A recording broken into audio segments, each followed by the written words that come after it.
Welcome to this week's edition of Black Authors Matter TV, where we interview the latest movers and shakers in the African American literary community. You'll meet some old friends, discover new ones, and stay abreast of the latest book developments around the country and even the world. So sit back and relax for the next 2 hours with Black Authors Matter TV co-hosts Gwen Richardson and Dr. Rhonda Lawson.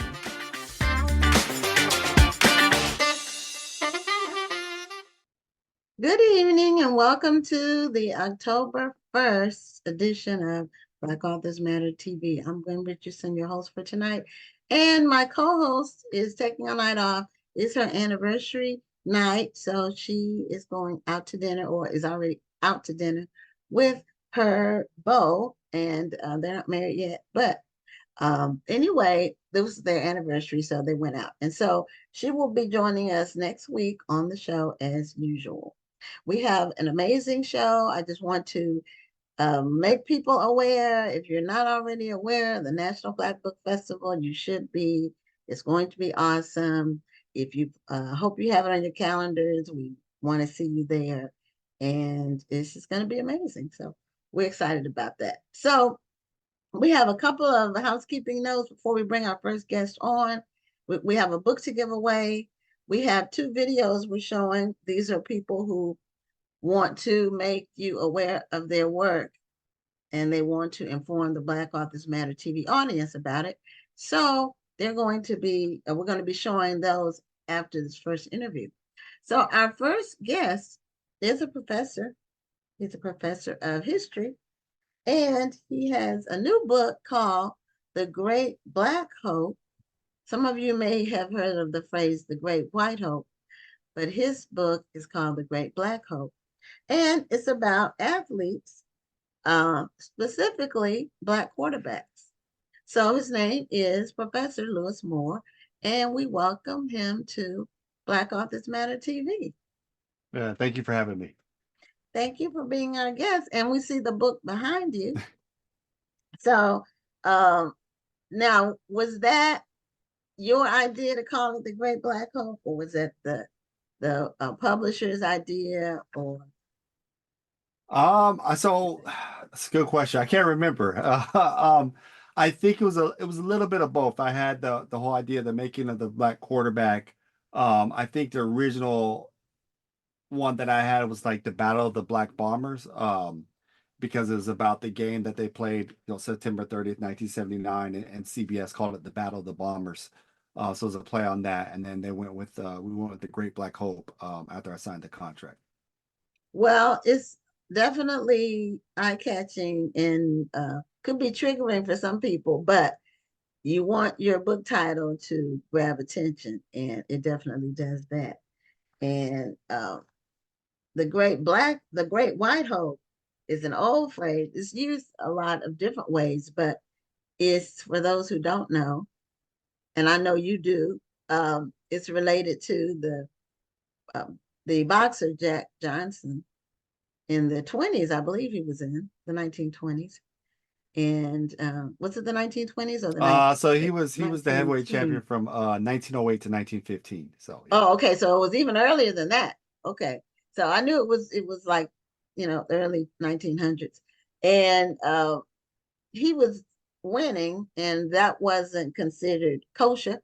And so they had this white boxer that was to beat him, but the depiction, what people need to watch, the James Earl Jones, since we've recently lost him, the movie that he starred in, so because it really gives you some good background. But they made the white, they wanted Jack Johnson to take a dive, and he was going to, but then he didn't. So, but they had the white boxer was called the Great White Hope, because it was too triggering at the time for a Black boxer to be winning bouts, is it called? Matches. Yeah, bouts, contests. Yep. Okay. So anyway, the Black quarterback is, tell us what made you focus on that, because I see your background in terms of your other books are all sports related. And what made you you talk about boxing. In fact, your first book, I Fight Yeah. for a Living. So what made you select the Black quarterback as your next focus? Yeah. So as you said, my books, so the boxing books, I Fight for a Living, the other ones about civil rights and black athlete, We Will Win Today. And what I try to do is I try to tell the story of America through the black athlete. So this was part of that, and I wanted to write a book about the black quarterback. You know, I love watching football. I love black quarterbacks. So it's just about trying to find the right idea. Trying to, do you tell everyone's story or do you tell a very specific story? So this one wound up using Doug Williams, and then Vince Evans. So Doug's very popular, right? He's on the cover of the book. He wins the Super Bowl. And then Vince Evans, who was popular, but not, people don't know him, to tell the story of not only their story, but the black quarterback.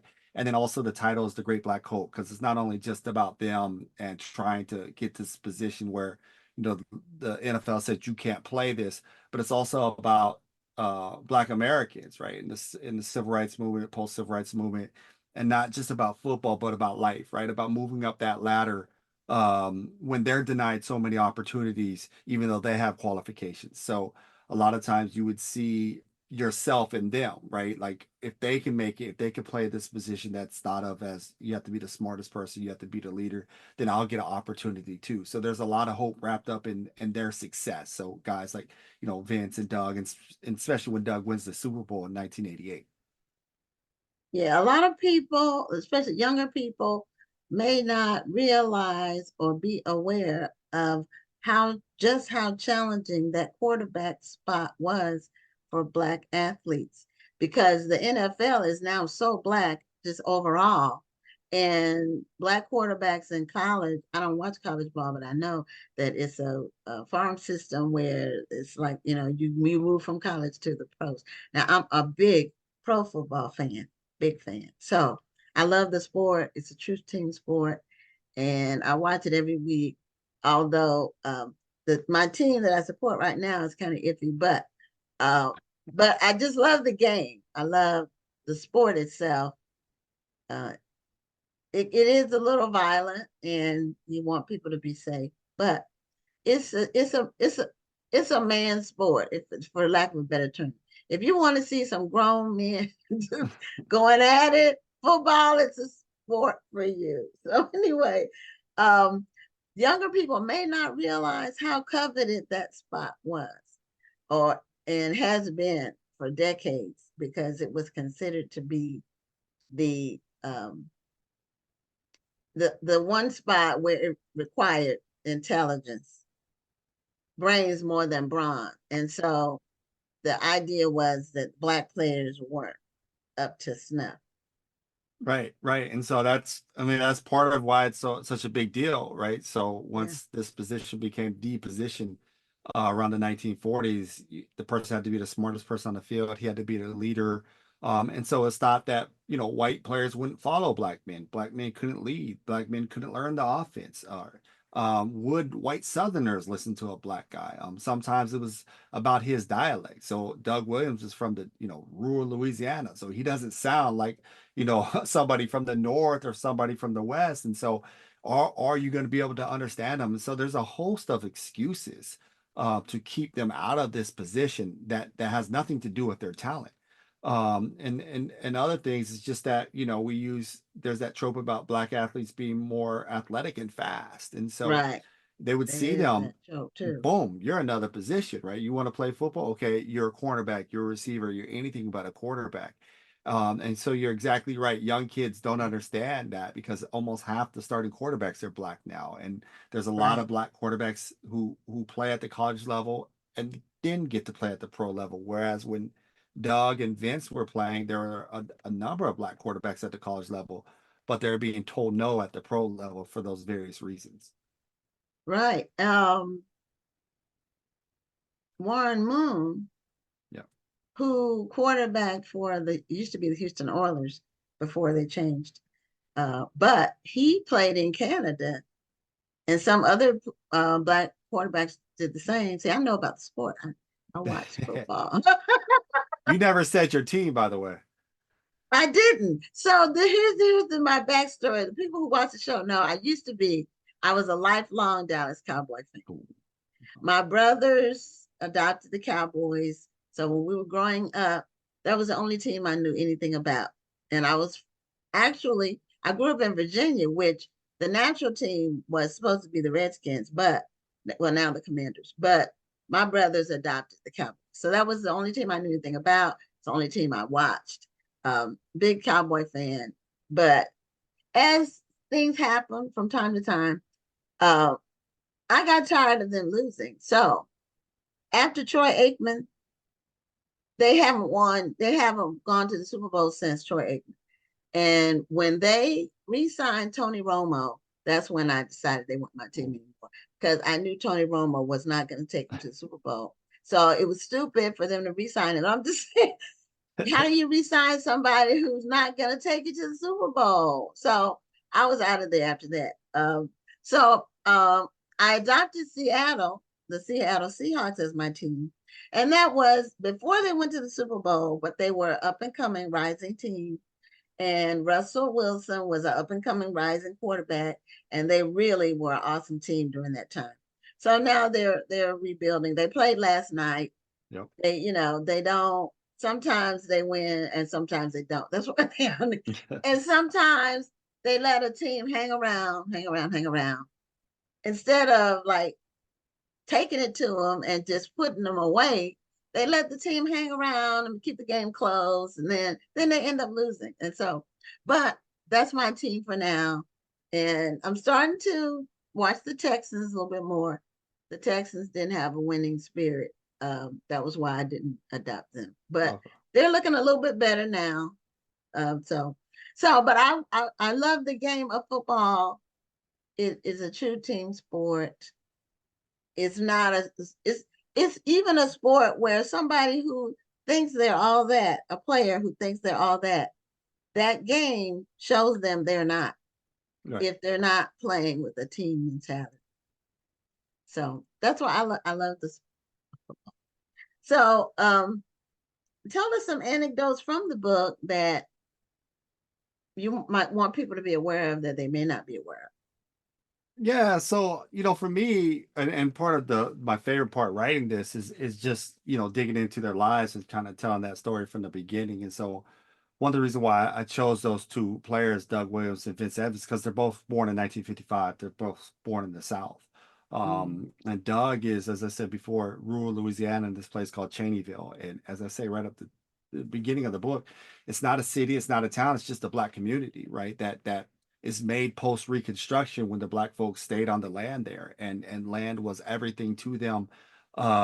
They tried everything they could to stay away from like factories and jobs, and let's just own land, right? Because that's where they found power. And they wound up in the 1950s building their own their football field. They built, someone's land had the baseball field where the local Negro League would play, and everybody would have a feast at the games. So this is the community that he comes from, and this is what made him special. This kind of all black nurturing community. And part of his struggles too is the fact that he had never been outside of that beautiful black bubble until he comes to Tampa Bay, right? The deepest team, the deepest Southern team in the NFL. And so trying to kind of manage that. Whereas whereas Vince Evans, I should have talked more about Warren Moon, but stuff gets cut. But comes from Greensboro, though, the heart of the civil rights movement, where they had the student sit-ins, and his family's very middle class, educated parents, master's degrees, teachers. He grows up in a black middle class neighborhood. And he's what I tell folks when I explain this book, he's like, remember the Titans. In 1971, when there's forced busing for integration in the South, he's the kid on the bus going to a previous like white school. And so he's the quarterback there, right? So you get thrown in the middle of busing. He's not the linebacker like we saw in remember the Titans. He's the star quarterback. And so the expectations of surrounding him about race in the community, because that's the first time football season is the first time a community gets to see, is integration going to work, right? And he's in if there's football fans out there listening, he plays in the single wing in high school, which is an outdated offense then as it is now, more of a runner than a thrower. And by sheer like this idea that I want to play quarterback at the college level and at the pro level, he transforms himself into a professional quarterback. It's an amazing story. somebody who doesn't even throw the ball with the laces, if you could believe that. And somehow he's able to make it to be this very electrifying quarterback, first with the Bears and then later on with the Raiders. So that's kind of what I do throughout the book, is tell their journeys, and then at the same Mhm. time, this is what it's like to be a black quarterback. And so I think it works well. It's a great narrative, and obviously it ends with, Doug Williams on the mountaintop, right? Making it to the Super Bowl and what that meant to him, but also the black community in DC, a place that he loved, and also Black America. Yeah. When he won, the year that he won was the year that the football league was on strike. So they only had like half of a season. And when he won, it was almost like they didn't really give him his due because they didn't play a full season, and it was like, well, he won, and it wasn't a full season. So they really didn't give, and the earlier black quarterbacks that were playing, sometimes the offensive lines wouldn't block for them like they would block for the white quarterbacks. I mean, it was a lot going on just to integrate, and I'm using that literally and figuratively, to integrate black quarterbacks into the league, because people had to adjust their minds to the fact that a black player could be more than a running back or a wide receiver, um, or on the defensive side, the cornerback. So it took a lot of years, because Doug Williams played. What year did you say it was? So Doug was drafted in 1978, and then he won the Super Bowl in the '88 season. So the strike Okay, was '87. They played the Super Bowl in '88. And 88. what's you So know what's so yeah, I was gonna say what's interesting about that strike is that the '87 strike gives a number of black quarterbacks an opportunity to play those 3 or 4 games. So if anyone's listening is familiar with HBCU football, Jerry Rice's college quarterback Willie Totten finally gets an opportunity. He should have had one all along. Guys like Reggie Collier play, who was actually with the Cowboys in '86. He played at Southern Miss. Very good quarterback, should have had an opportunity. Vince Evans gets to get back in the league. So black quarterbacks see it as this opportunity, right? Okay, you're on strike. You're looking for scat players. Well, we're right, here, and you haven't been able to. You haven't wanted to use us. Same thing happens in 1974. There's a strike, and that's what allows, James Harris, who played for the Rams, crosses the picket line early. J.J. Jones, who went to Fisk, undefeated season at Fisk in, I want to say 1973, crosses the picket line for his shot for the Jets, makes the taxi team, and then Joe Gillum goes to Tennessee State, crosses the picket line, wins the starting job for the first 6 games for the Pittsburgh Steelers. So oh, okay. So I didn't know about that part of the history of it before my time, in terms of just being aware of what was going on and everything. But I do have an anecdote for you. I'm checking to see if I have any questions on from the viewers. But I went to Georgetown, so I'm I had a business course. It was called Social Responsibilities of Business, and I don't remember how the subject came up, but the professor asked the question, why are there no black quarterbacks in the NFL? And I was the only black student in the class, which was the case in most of my classes at Georgetown. And this a male student raised his hand. See, at the time, I didn't even know that there weren't any black quarterbacks. I never, because I wasn't watching football then.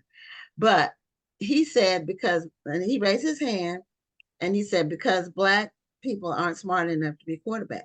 This is what he said out loud in the class, in a college class at Georgetown University. And the professor didn't push back, or he didn't challenge him. And I'm sitting there like, did he actually say that when I'm sitting here? It was just very shocking. But that's how ingrained that was right. in just the idea that a black person wasn't smart enough to be quarterback. And I guess that might give some people some comfort somehow, to think that, with some things that aren't true, believing tropes. But eventually the cream rises to the top, and the Black quarterback were not going to be denied continually. And what it changed first in college football, and then because it's a farm system, it eventually made its way into the NFL, and then it just became commonplace. But even the part about being commonplace is still relatively new. 10, 15 years, the last 10, Right. 15 years or so. So there are some things that are still changing. And, the coaches are still have a challenge with coaches. We do Right. have Black coaches in the NFL. We don't have a lot, but we do have.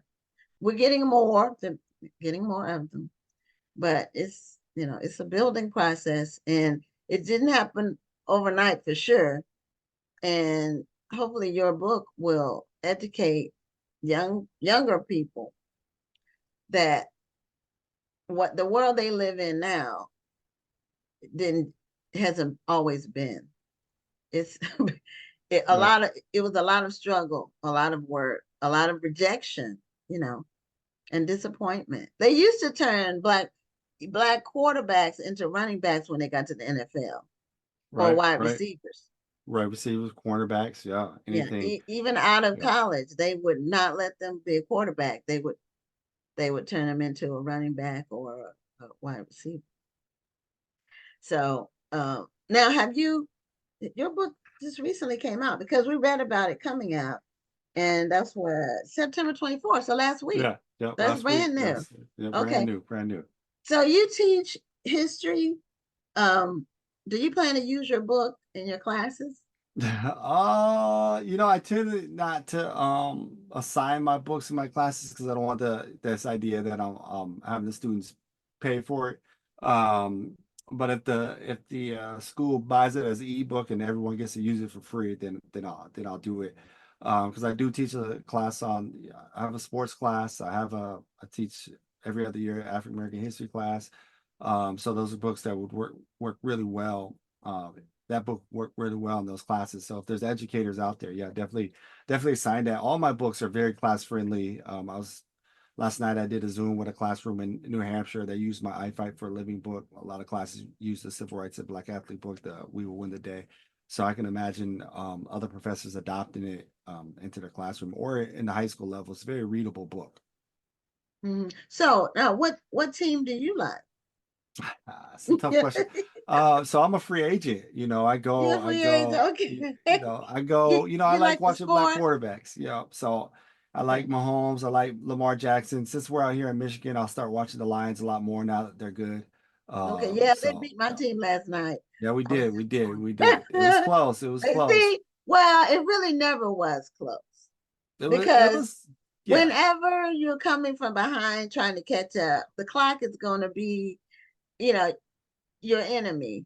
And if right.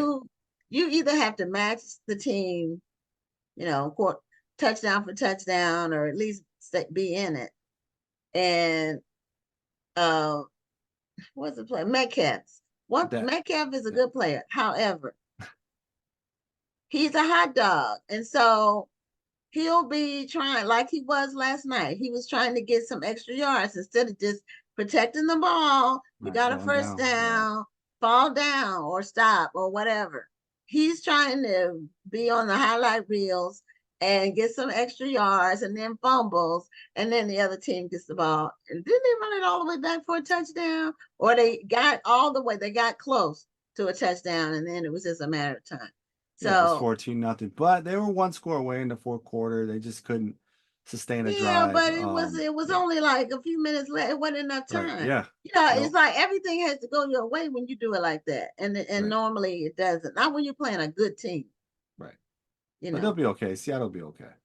they will, but are they They going to have a the black quarterback, so playoffs? they'll be fine. Yeah. Yeah, but he's. I don't know if they'll get there with Geno Smith, Oh because yeah. he's like on the far. He's on the end of his career. He's not an up and coming. He's He's not a not. rising star. He's like a veteran that never didn't make it all the way. I don't. Right. It I, was what he said. They tried to write me off, but I didn't write them back. And so, yeah, he did. I mean, he's hung in uh, there.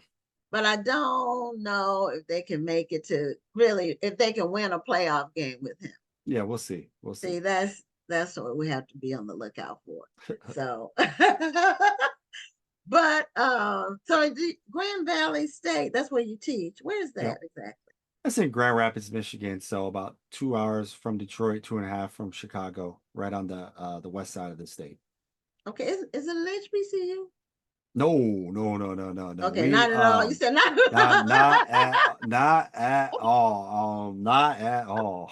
Not even close. Well, But Grand Rapids would be an odd place to put one. yeah. For sure. Chris Paul a couple years ago had a jacket made with all the HBCUs on it, and he accidentally put Grand Valley State on there.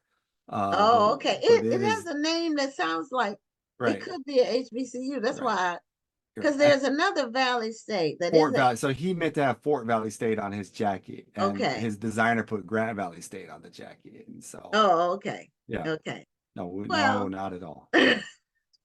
Not even close. yeah. So when you teach sports at the university where you are you teaching it? Are your classes mostly Black students? Probably not. If it's or how is that? So I teach two different sports classes. I have one class it's about American sports, and then there's one on the Black athlete, which is a diaspora. Like we talk about Africa, we talk about Black athletes everywhere, like Great Oh, Britain, okay. France, Brazil, and then we hit the U.S. the second class. That used to be so it's in history and African American studies, and it used to be I would say 90% Black, and then we just kind of lost a lot of minors, African American studies minors, and so the class isn't as much anymore. It's half and half. But that's probably like if you take a class like that, or my African American history class, if you're a Black student, it's probably one of the few times where you'll be in a class where at least half the people look like you.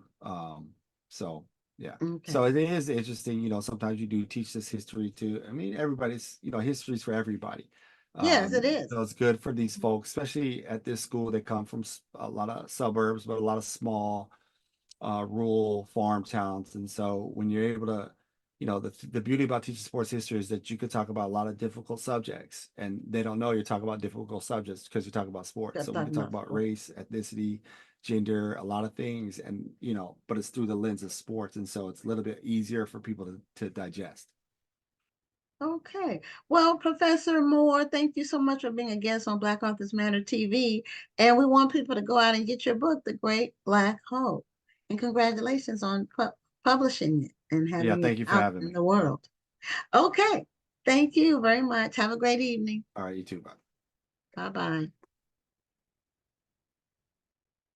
Okay, I did mention at the top of the show that we have a couple of videos that we're going to be showing.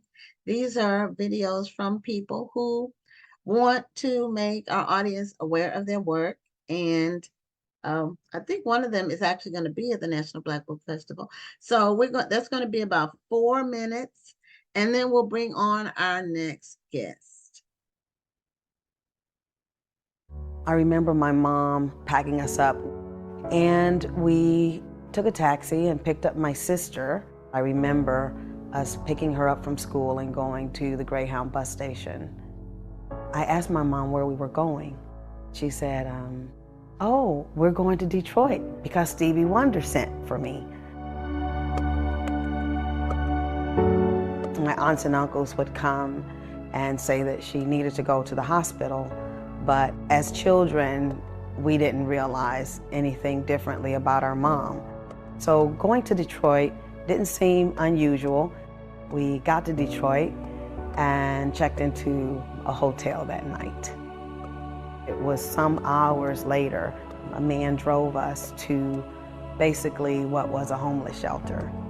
When we were in Detroit, we lived in this rundown, horrible, infested building. My mother was not a smoker, but in Detroit, she smoked. One night, she told us, me and my sister, to go and get her cigarettes. And we knew the store on the corner. She gave us money and we left. It was almost 10 o'clock at night. I was 4 years old and my oldest sister was 6. Even to think about that today is kind of absurd. It just seemed okay. We were just obeying our mom. The door was locked, but there were people in there, and we knocked and tried to get him to let us in. And the 60s weren't a very kind time. We set out to find another store. We began to walk and wander. After some moment of time, we came upon a store. We got the cigarettes. At that point, we began to walk back and realized we were lost. Didn't know the street, didn't know the address, just didn't know even which way we had turned. There was a crowd of people. They were protesting something that was always going on. I suggested to my sister, maybe if we cross the street, somebody could help us. This gentleman is there, this tall white man. He asked, "Are you girls lost?" We said, "Yes." And he says, "Well, where do you live?" "We don't know where we live." And he said, "Let me take you home." All of a sudden, we turned down our street. And he said, "Is this where you live?" We said, "Yes." And he said, "Go on upstairs, your mother's waiting." I get emotional when I think about this story, because I know that it was some miracle that we were saved, as I realized that that was an angel from God.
Okay, so those are two authors. Actually, both of them are going to be at the National Black Book Festival, and they wanted you to make you aware of their work. So when you come to the festival, you can visit their table and buy their book, or you can investigate now before you go, if you're not able to go to the festival, and support their work. So our second guest for tonight is Jahquel J. She goes by Jahquel J for her publishing name. And Jahquel, am I pronouncing your name right, Jahquel? Oh, you need to unmute so I can hear you. It's Jahquel. Oh, okay. Jahquel. Okay, so the accent is on the ja, not the quel. Okay. Okay, Jahquel. Yeah. Well, Jahquel J, welcome to Black Authors Matter TV. Thank you. Thank you for having me. And Jahquel, see, it's going to be hard for me because I have it in my mind. You know, I have already in my mind what I thought. You can do either or. Jahquel, okay, well, Jahquel. Jahquel has her book under Black Odyssey Media, which is run by the amazing Entice, who will be at the National Black Book Festival. And she's been on the show before, Entice has. And Entice will be doing a seminar on turning your book into a film on Saturday the 19th of October. So it's so hard to believe that we're already in October, though the year is going to be The year gone. is flying. It is going by. Once you pass Halloween, you can just say New Year's Eve. Everything's a blur. It goes, it is, everything's a blur. So, and we're getting close to that. So anyway, Jahquel, your book is called Second Chance Christmas. Do you have a copy of it? I do. And it's a beautiful cover. Thank And it's a you. holiday book, and it came out last week, I believe. Yes, the 24th. Last Tuesday. So congratulations on Thank you. the book coming out. And the holiday books tend to come out around in September. So people have a chance to kind of build up to the holiday Mm-hmm. spirit. And a lot of them are romances. Mm-hmm. So is yours a romance? Yes, it's a second chance romance. Okay. Which now how are you defining it? I know some people define it different ways, but how are you defining a second chance romance? Well, the characters, they were together when they were younger, and then something happens where it splits them apart, and then they end up coming back together. So my definition of second chance romance is when you've known somebody already, and then it happened, you reconnect again, and then you get the romance. More likely high school sweethearts, college sweethearts, those kind of things. Okay. Those are my favorite kind of second chance romances. Okay. So somebody you knew in high school or college, and does it mean that they were in a relationship during their younger years Yeah. together? Usually, yeah. Okay. All right. And then life takes them in different directions. Hmm. And then, so tell us about your main characters in your book, the him and the her. Okay, so the main characters are Faith and Rome. They're from a small town in Sageport, Florida. It's a fictional town. And they're from a small town. Rome, his family's known, as the rich family. His dad owns a bunch of car dealerships, and Faith, her dad owns the diner in town. So she doesn't come from much money, but they're comfortable. They're together in the book, and they have a whole plan. She's gonna go to New York. He's gonna go to Georgia for a football scholarship. But something happens in the book, tragedy happens in the book that actually splits them apart and sends them both going in different directions for 15 years. So they don't reconnect until 15 years later around the holiday time. Okay. So in the interim, in the 15 years that they were apart, without doing spoilers, without giving too much of the story away, do they marry other people or? Well, Faith, she gets married. She has two twin girls, but then she gets divorced. So she's a fresh divorcee.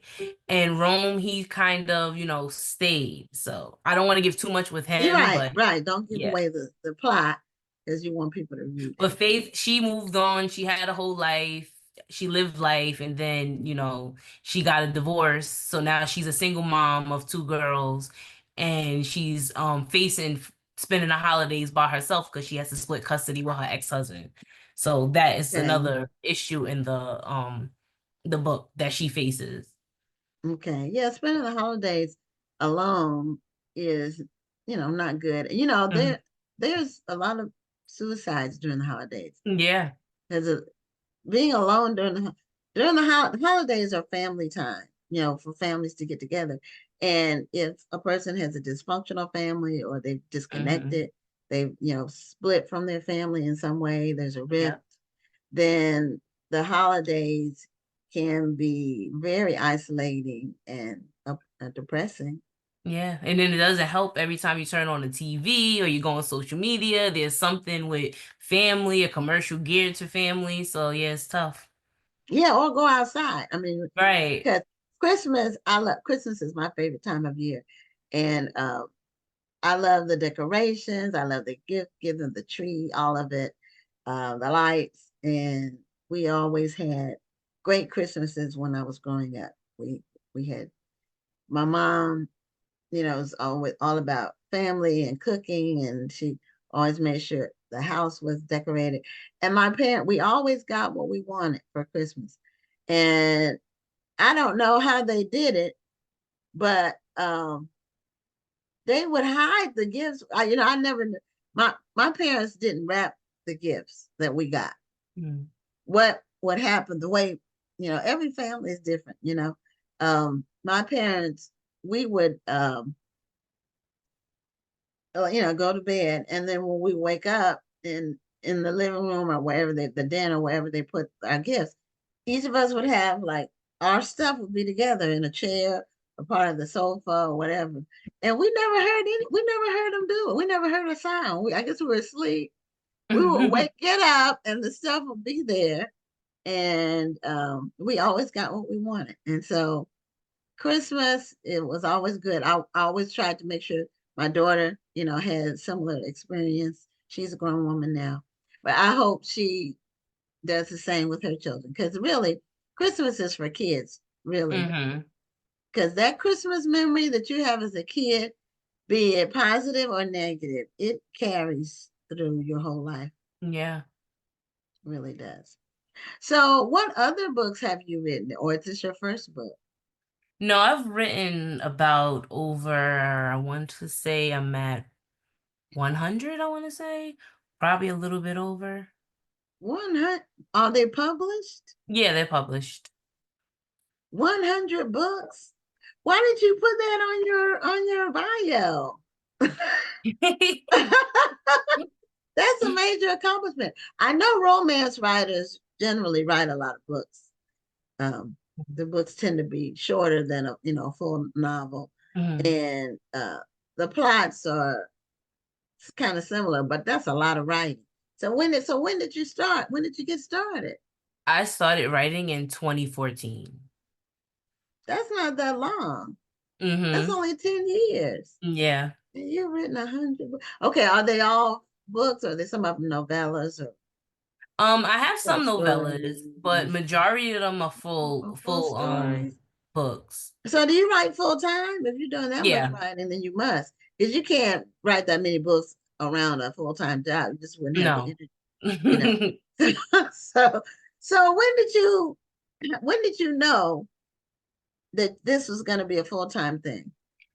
I kind of got suspended from my job, and I was writing at the time, part-time. So I would write when I would come home from work, and I had ended up getting suspended at my job, and they were, it was a pending if they were going to bring me back or not. So I spoke with my husband at the time.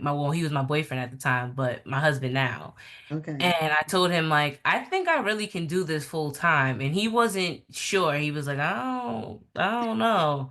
But in the end, he was like, all right, well, if you're going to do this, then, do it. And once he gave me the word, I was just like, all right, I'm going to do this. Well, that was good that he supported you and Yeah, he's my didn't biggest supporter. discourage you. Yeah, that's important to have a supportive spouse or partner, because you need the encouragement when you're doing something outside the box, especially. Yeah. Outside the norm and tradition. And if you have somebody who's not supportive, or like tearing you down or making you feel like Makes you it harder. can't, then it makes it a lot harder to do. So your first book, now, are you indie published, or these I'm under an hybrid. umbrella? You're hybrid. Okay. So your first few books, were they self-published? Yeah. They were self-published, and then I ended up signing to a publishing company, and then I published with them for a little bit, and then I left in 2018, and I've been self-published ever since 2018. So you write and release. Yeah, pretty much. And that's, when you are independently published, self-published, or whatever the label, because I'm an author and I'm self-published. And you can release books when you want to, however often you want to, or depending on if you're trying to do it for a living, you have to be putting a lot out there. Yeah, you have to be pretty consistent. Yeah, you have to be consistent, because you're relying on your downloads and purchases and the Kindle reading to put money in your bank account from Amazon every month. That's who you're doing it through. Is that who you're doing the work through? Yeah, they put money they put your money in your bank account once a month. Now, I don't know if all of my books I have 15, all of them are through Amazon. And I don't know if the date they put the money in the account is the same for everybody if they just do one big drop, or Mhm. if it's some kind of selection process where they decide who. But the money goes in on the 29th of the Mhm. month for me. So is Same. that when, okay, same. Yeah. So that must be the drop date. They um do that direct deposit on the 29th once a month. And you know what you're gonna get. I tell people the thing about Amazon that I like is you can see your sales in real time, Mhm. and you can see how much you're going to get paid when they do the drop. Yep. So you know what's going to go in there. And now I don't know if you were with them, if you were with Amazon. I tell people Amazon used to pay in 30 days, but then they changed it to 60 days. I want to say for me, it's always been the 60, I The want to say. 60 they Yeah. used to pay in 30 days. Mm. When I did my first book through them, that was so my first book through them was actually my second book. Mhm. My first book, I had it published through a printer, like Mhm. where I did it myself. I had somebody do my cover and all that, but it wasn't. Now it's through Amazon too, because my publisher slash printer, they went out of business as a result of COVID. But they gave Mm. me all my files, so I was able to do it. So my book, it came out 11 years ago. So right before you did your first book, Mhm. they were paying every 30 days, and then they Mm. changed it. Oh, wow.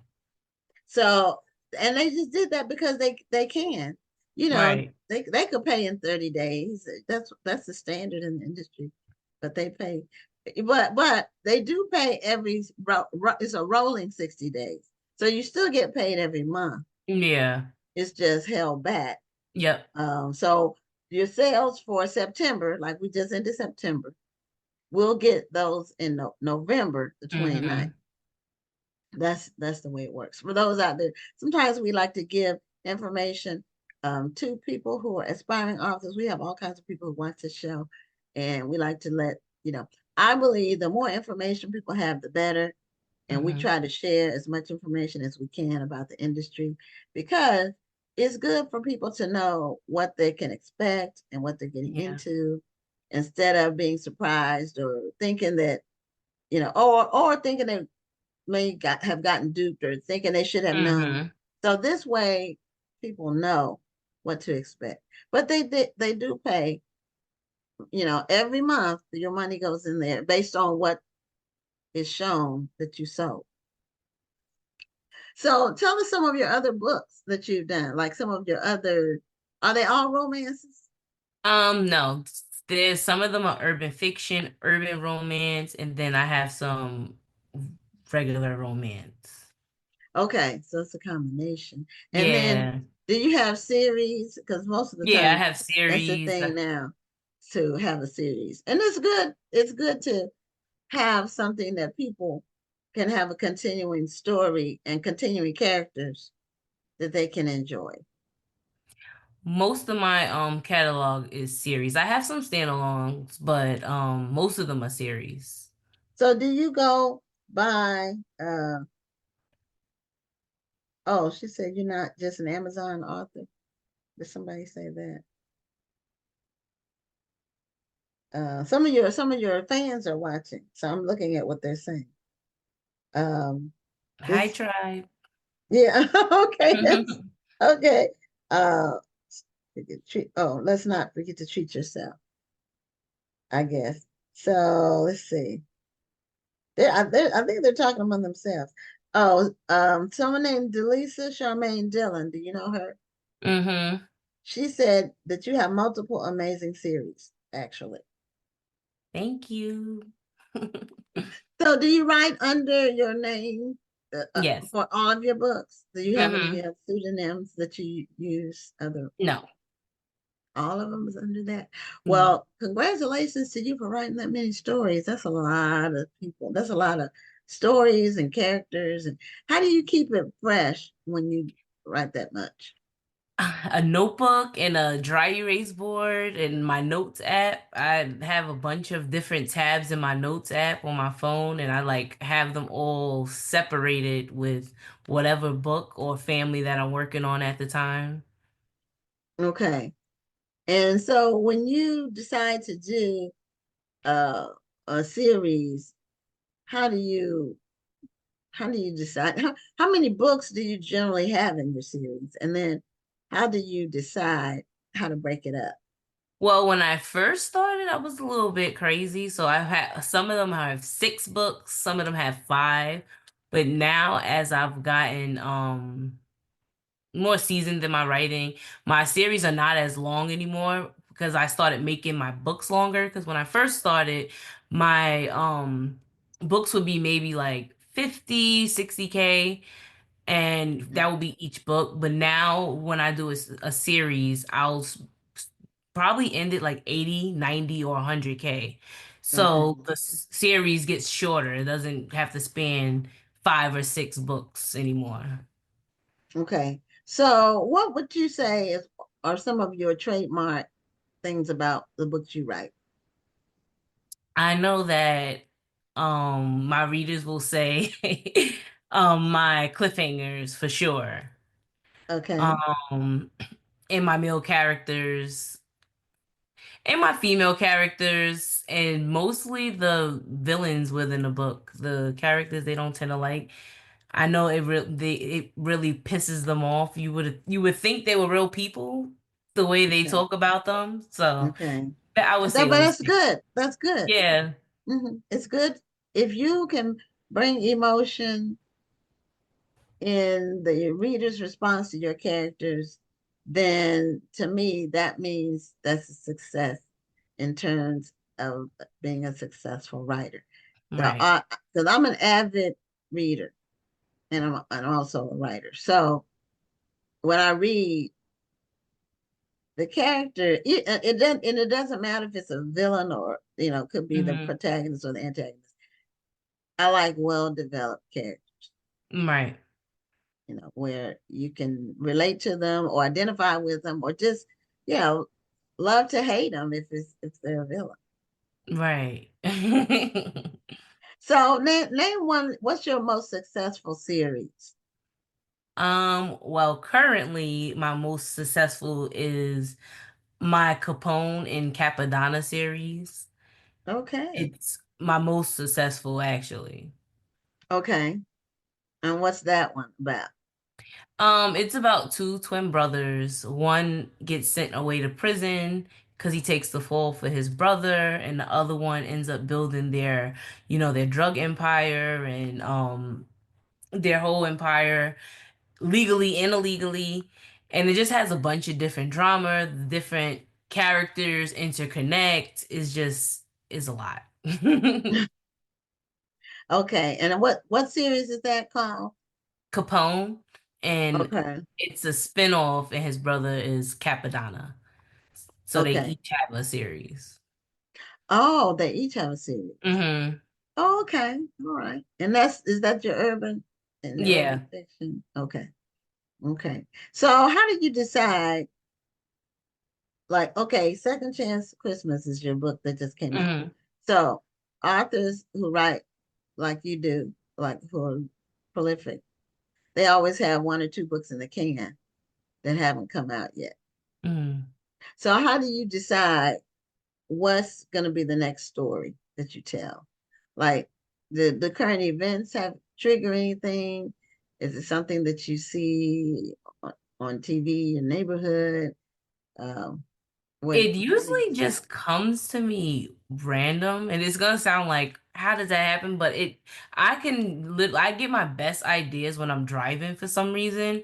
So I've sometimes been Interesting. driving somewhere, and I'll pull over to the side, and I'm just in my notes app just writing because something just popped in my head. A song came on that gave me an idea, or something like that. I don't get to watch much TV these days, so usually it's music or if I'm driving that will give me an idea. Or if I'm talking to my husband about something, he'll mention something and we're in the middle of a conversation. I'm just like, and I'm just writing down my notes and getting it all together. So that's usually how I decide what's coming next.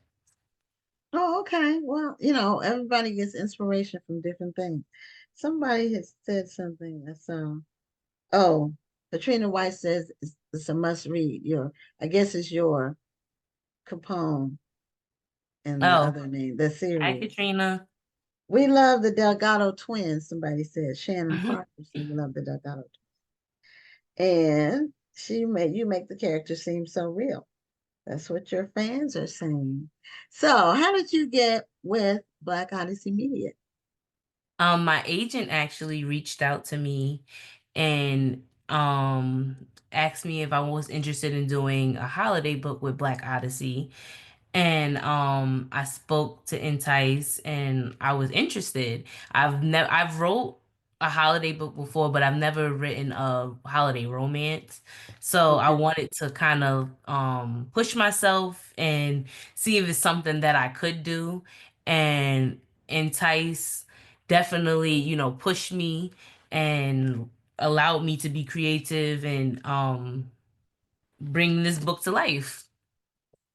Well, congratulations on that. Thank And you. so, show your book cover one more time to let the readers know about the viewers and readers know. Second Chance Christmas.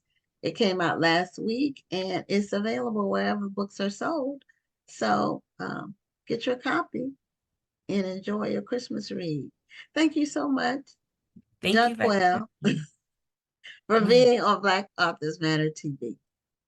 Thank you for having me. You're welcome. And I won't see you, but happy holidays and happy new year. You Because have a happy holiday too. we already said it's October, the year will be We're over gonna blink soon. our eyes and it's Yeah, gonna we'll be blink, Christmas. it'll be over.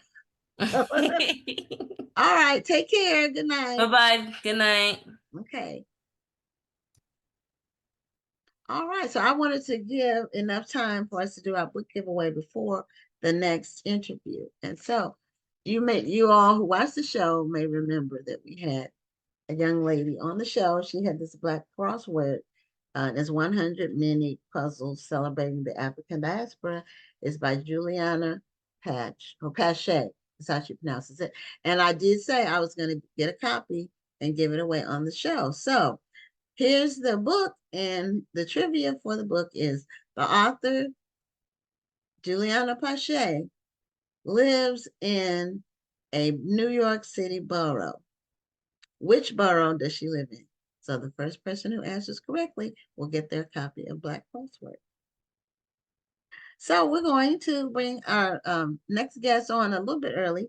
His name is Bill Whitfield, and he has a book. I thought it was apropos just because those of you who keep up with the news know that we recently lost Tito Jackson, one of the original members of the Jackson Five. And Tito was in the middle. No, he was the second oldest after Jackie. So it was Michael, Marlon, Jermaine, Tito, and Jackie. So Tito recently passed away. So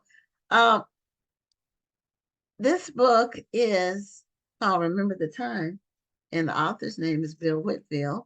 And he was part of the security for Michael Jackson. So I thought it would be an appropriate time to bring him on to talk about his book and his relationship in the entertainment world as far as Michael Jackson was concerned. So, Bill Whitfield, welcome to Black Authors Matter TV. And if you can unmute, then we can hear you. Great. Okay, I'm here. Okay. Well, thank you for being a guest on the show. And your book has continued to sell for several years. So do you have a copy of your book with you? I do.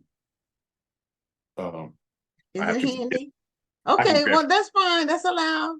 I can grab it real quick. Yeah, because I want people to see the cover so they know what to get when they go purchase it. They know what the cover looks like.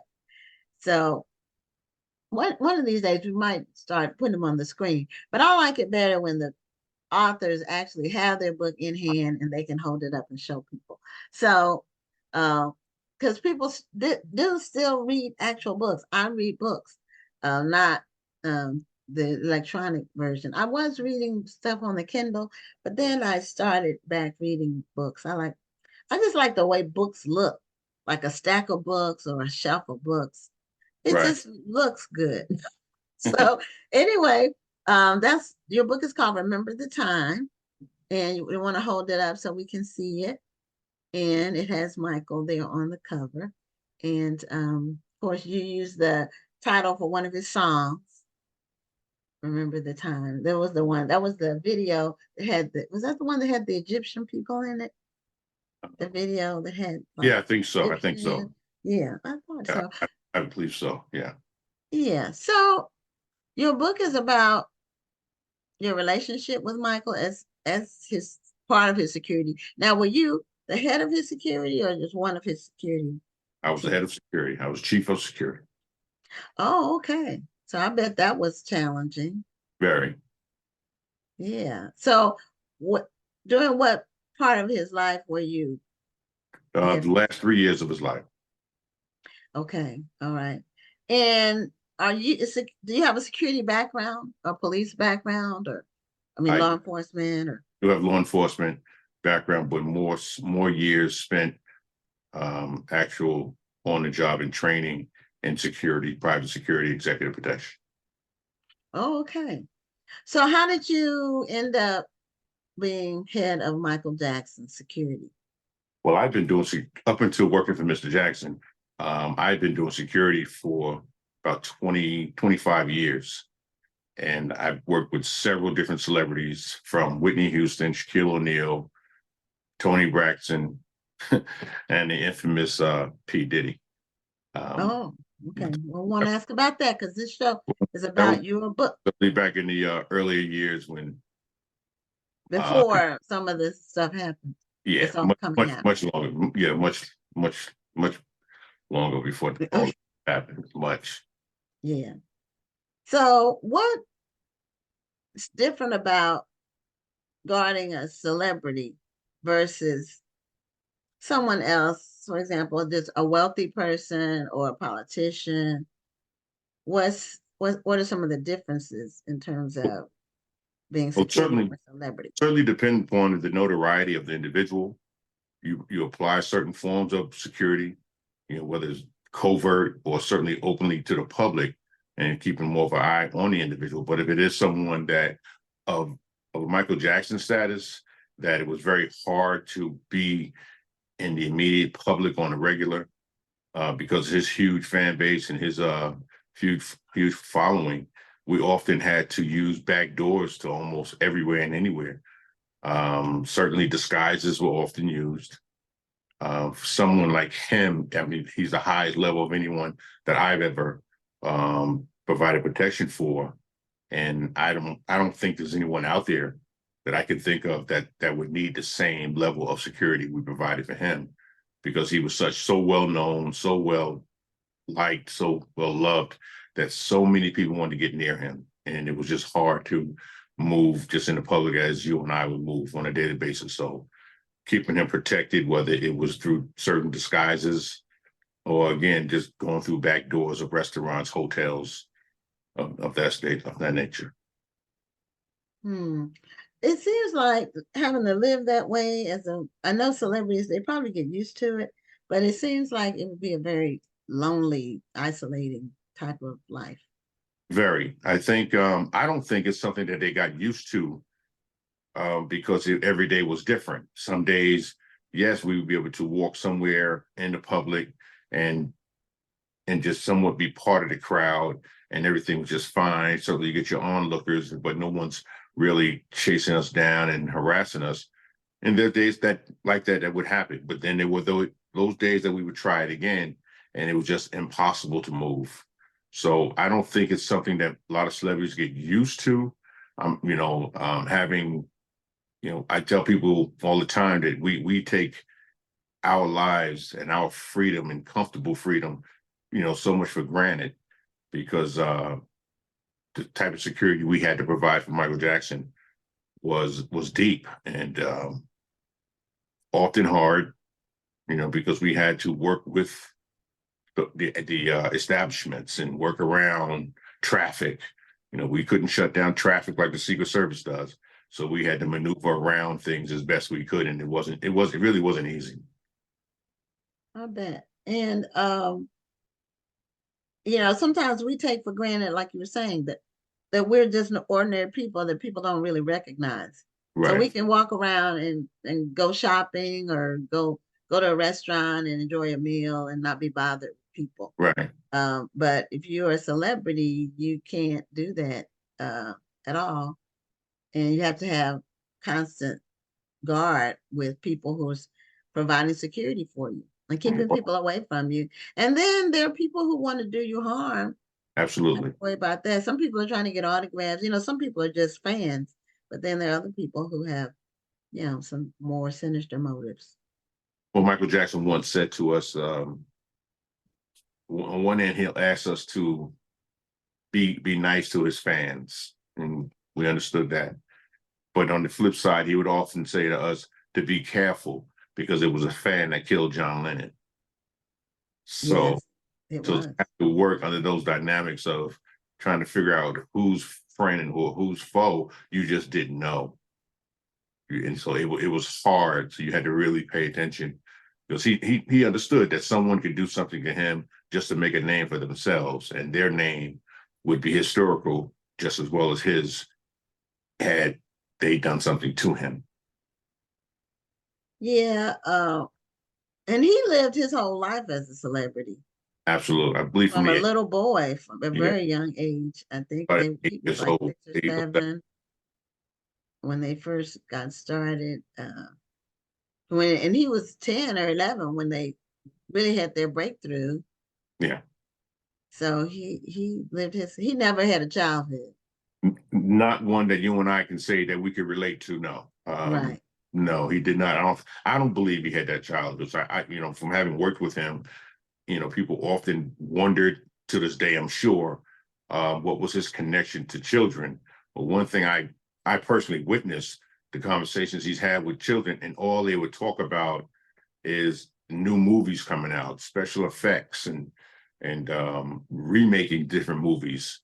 But when he dealt with the adult side, it was all about contracts, money, lawyers, management, shows. And those are the conversations that kids carry. And I think that was somewhat of a connection he had, when it came down to him having a relationship with a young boy, that he just had a friendship, and it was a genuine friendship. That's what it was Yeah, about. the kids weren't trying to get something from him in terms of, Right. Right, money exactly. or whatever. Right. Yeah. Then that's something that makes sense in terms of just, we're all human, even though he really had superhuman talent. Oh, he definitely had a talent that was beyond things that I could have seen or imagined. I was told by a producer that Michael Jackson was the only one that can actually see music notes. And that was interesting. He said he can see notes. A note can play and he can actually see it. He was a genius. He was. I saw there was a documentary, and it might still be playing on cable. It's just recent. It was Thriller. It was the 40th anniversary of Thriller. Yeah, it was a documentary. Yeah, I haven't seen it yet. It's really worth watching because it showed how meticulous he was about music that he produced, every little detail. Oh, yeah. And it showed how they made the Thriller video and just the song, how and I'm a music lover, so but I learned some things even about that. The guy who, like, I don't know what the technical term is, for it, but it's like the engineer, the person who did the mixing, and he was talking Yeah. about the beat that they Right. put at the bottom, and then they added something else on top of it, and then added something else on top of it. And when you hear the song, you don't hear all those different parts of it unless you really are a musician. Right. Just a music lover, you just like Right. the whole thing. But and when he did the Thriller video, that was really groundbreaking and revolutionary. And he was a perfectionist when it came to his art, music, and performing. I know a lot of dancers and choreographers, they loved to work with him, but they dreaded his perfectionism because they would have to do things over and over and over again. So, but he was a perfectionist, and that was his art. Right. Yeah, there was a group of, I think they were brother and sister. It wasn't on Thriller. Well, it was on the documentary, but it wasn't on the song Thriller. It was that song that has that rhythm, like African wording in it. I forgot what song it is, but they were singing the background for that part of the song. Oh, Mama said, Mama Samba. Okay. That Yeah. part. They Yeah. said, and they said Michael told them to sing that, and they said, "Well, what is it? What does it mean?" He said, "It doesn't mean anything. I just want you to sing it because the rhythm of it, it works with the song." I thought that was amazing. So they said they sang that part. But they asked him, "What does it mean?" They thought it was a different language, and he said, "No, it's just it doesn't mean anything. I just want you to sing that for the song." I thought that was Okay. interesting. So now the later years in Michael's life, he wasn't really performing as much, was he? No, when I started working with him, when he just returned back to the States, that was December 2nd, 2006. But he did come back to the States to start headlining. And I believe Vegas was the destination for a possible building of an arena specifically for him. And he was going to perform in Las Vegas. But due to some legal issues, the show was changed to take place in London. Okay, and it seemed like that when I saw, and this was years ago, like when it was close to his death, he was practicing, he was rehearsing with some people to put on a show somewhere. I don't remember where though, but That was the This Is It tour in London. yes, that's what it was. And they had filmed him rehearsing with people and Right. getting the choreography together because he was involved in all of it. Right. Absolutely. Yeah. So, did you have much interaction with his brothers? With his family, no.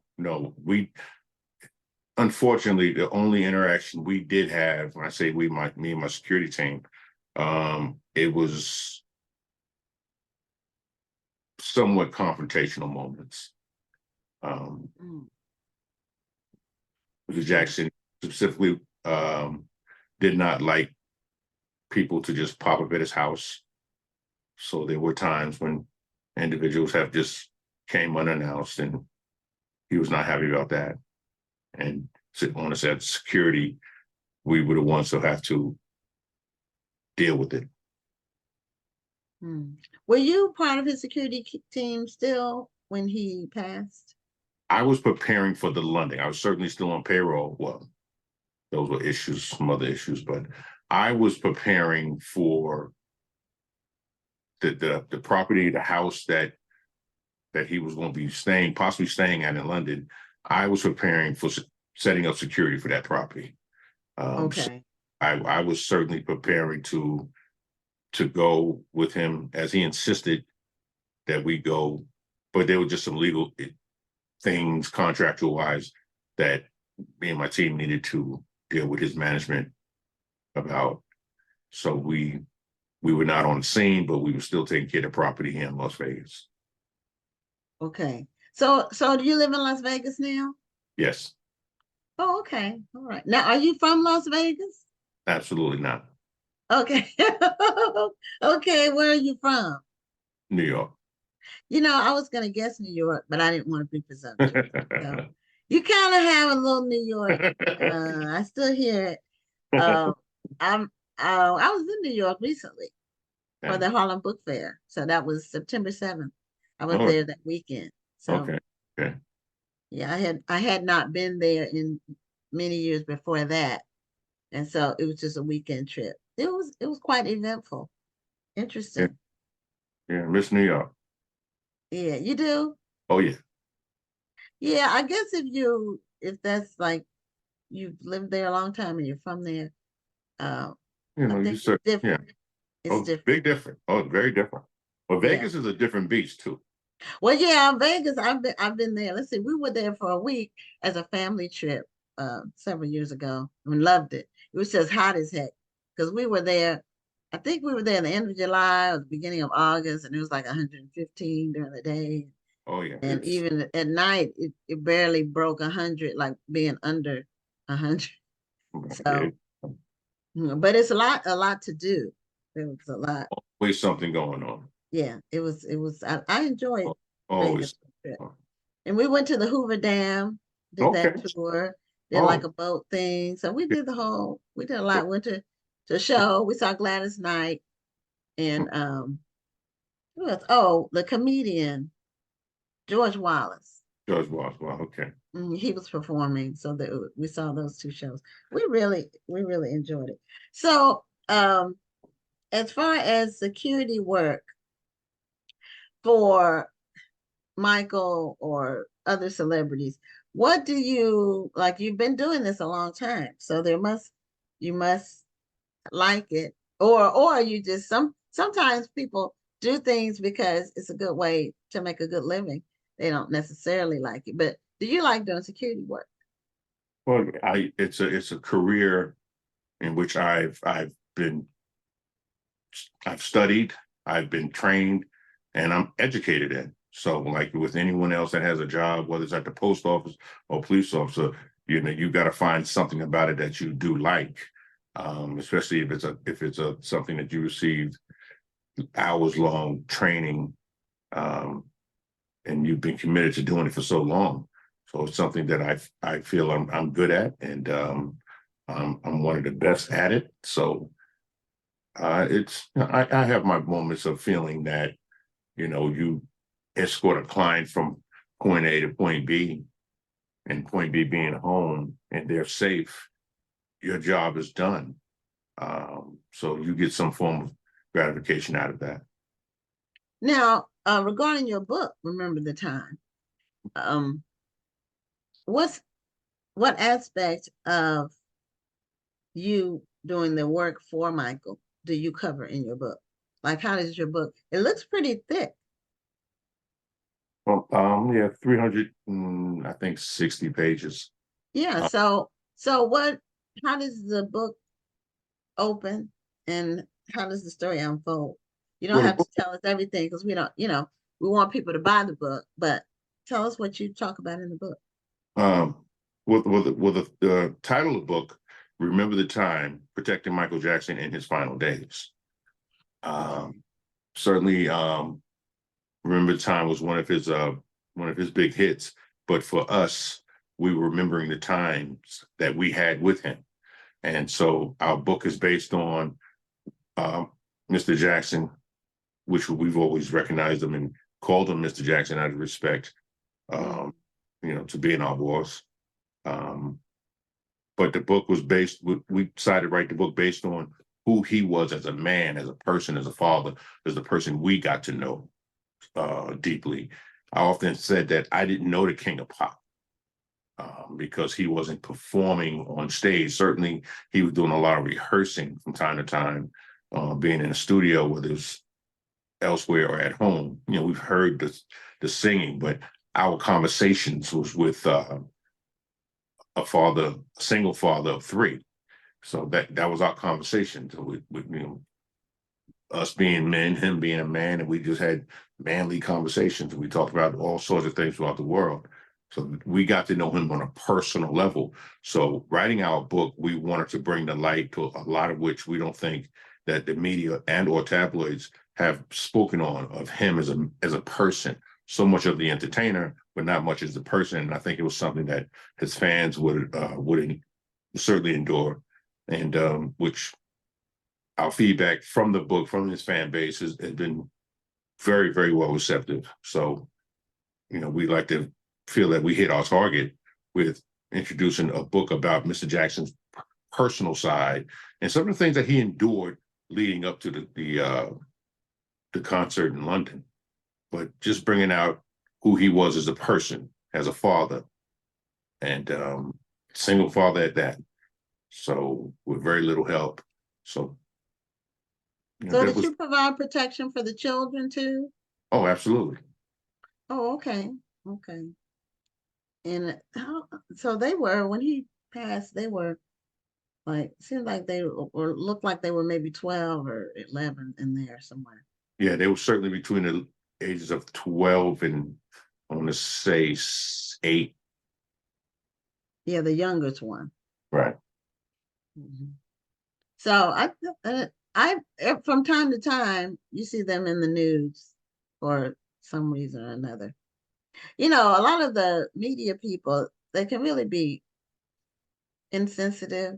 That's a word. Cruel Right. is the word I could use too. It's all about getting clicks and Right. getting people's attention, Right. but they don't really consider, and it doesn't even have to be true. A lot of what they print is not true. So, but they don't consider that the people are real people with real feelings. And no, not at all. Controversy sells. So yeah. it didn't matter. I don't think they're out there to perform a job or a task for whatever type of money they're receiving, and they're going to do anything beyond, anything possible to get those shots that they try. I mean, we've had to actually point our weapons at the paparazzi to get them to leave.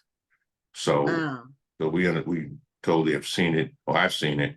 So we know they will be relentless. So we have to, that's one of the reasons why we had to move in covert levels sometimes without knowing.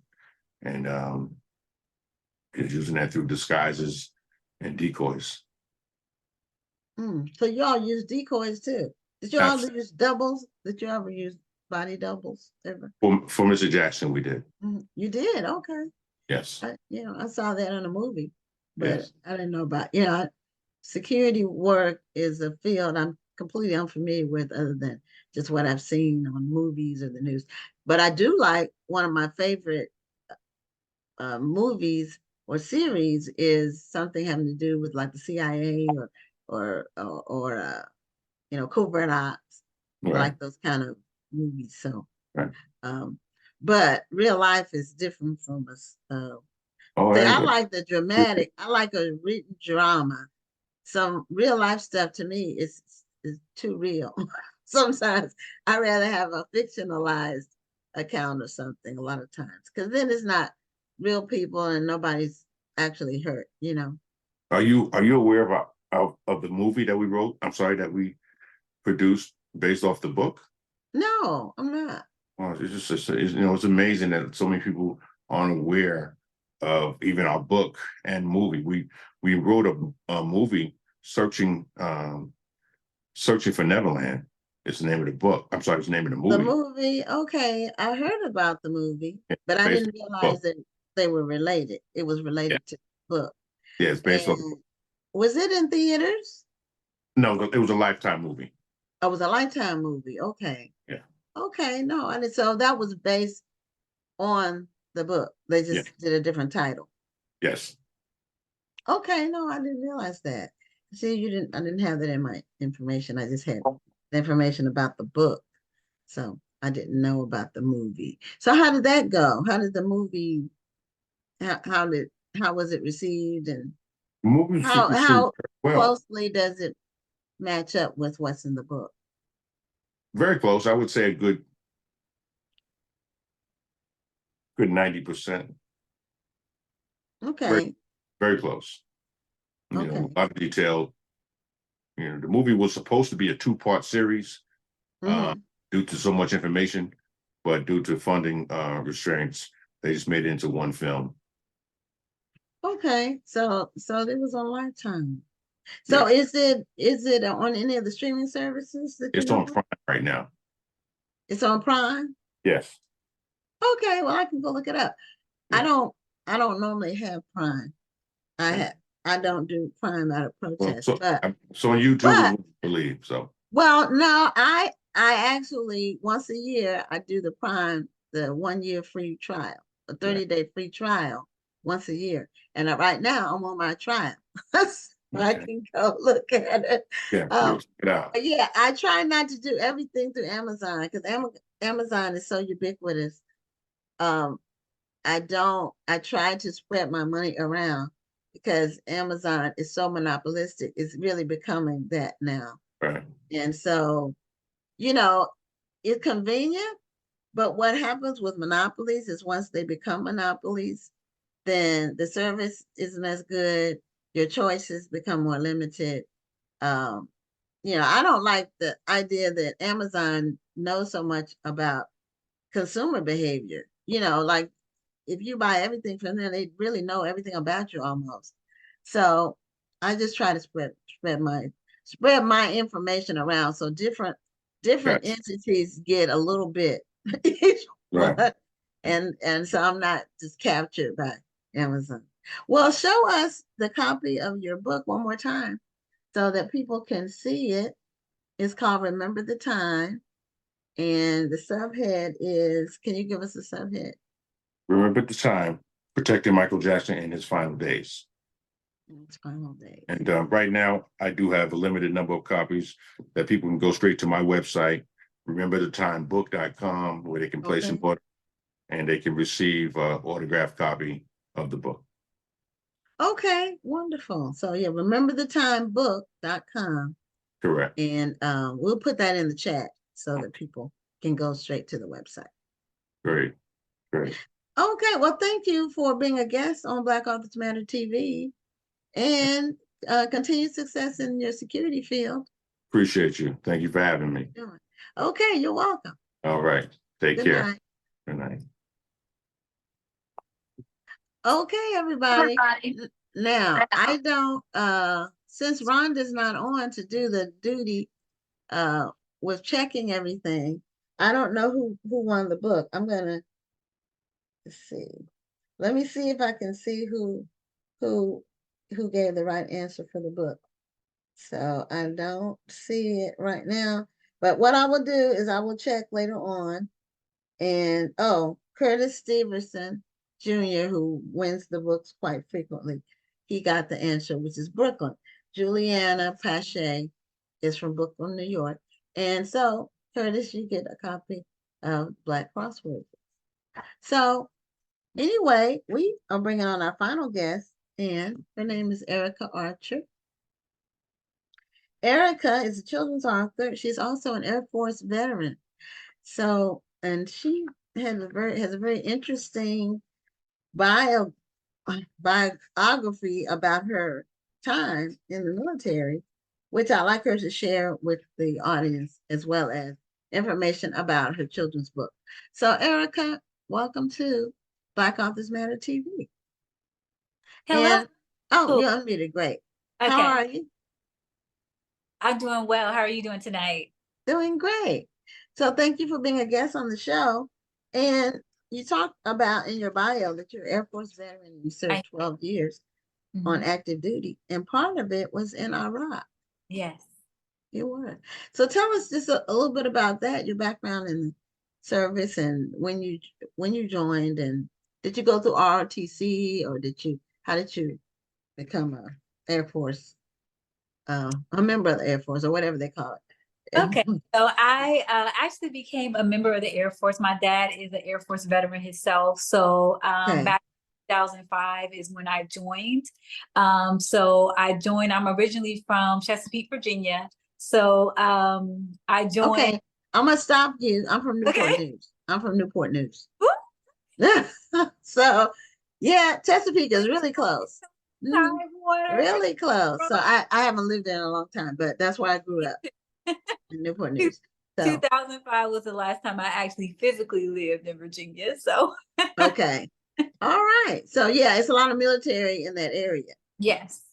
So yes, And I joined the Air Force kind of a little bit, maybe a year after high school. I went in and enlisted, and I did the boot camp, and then I went to my technical school where I learned how to be a medic. And then after that, I went to my first duty station, which was in San Antonio, Texas, Lackland Air Force Base.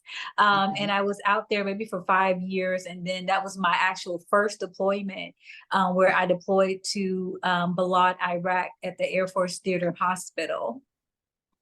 oh, okay. Well, see, we have a lot of cross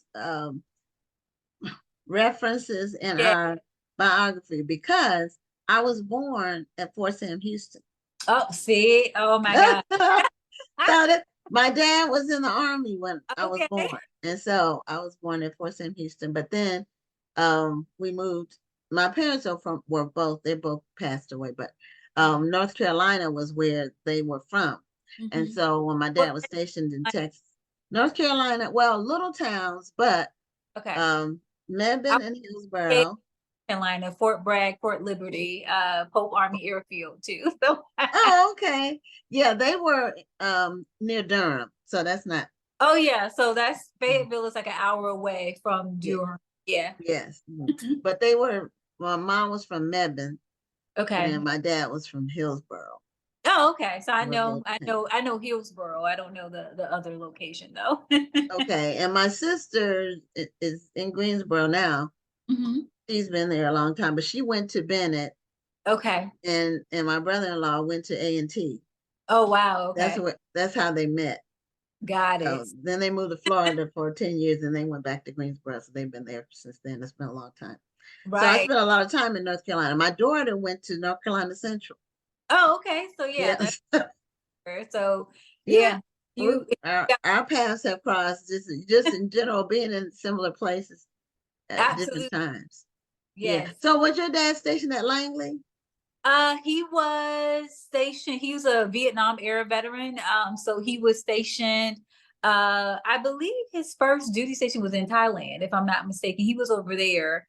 And then he was in the Air National Guard for about, I think, 15 years. And then he retired out the Air National Guard. Okay. All right. Because Langley was where was the Air Force Base near Newport News or right outside. And we went when I was in elementary school. I think we went on a tour of Langley. So that's really my familiarity with it. But I know people who were in the Air Force. Some of them end up stationed there. Oh wow! See. So what led you to write your children's book, which is titled? Do you have a copy of your book with you? I do have a copy of my book, but it's actually it's over there. If I can run and grab. Go get it real quick because we want them to see the. Okay, we want the audience to see the cover, and it also gives the author a chance to just hold the book in their hands and be proud. Okay, it's called Allison, You Are Beautiful. Yes. It's called Allison, You're Beautiful. So my book is about the character Allison. She gets bullied for the way that she looks. She has very deep freckles on her face.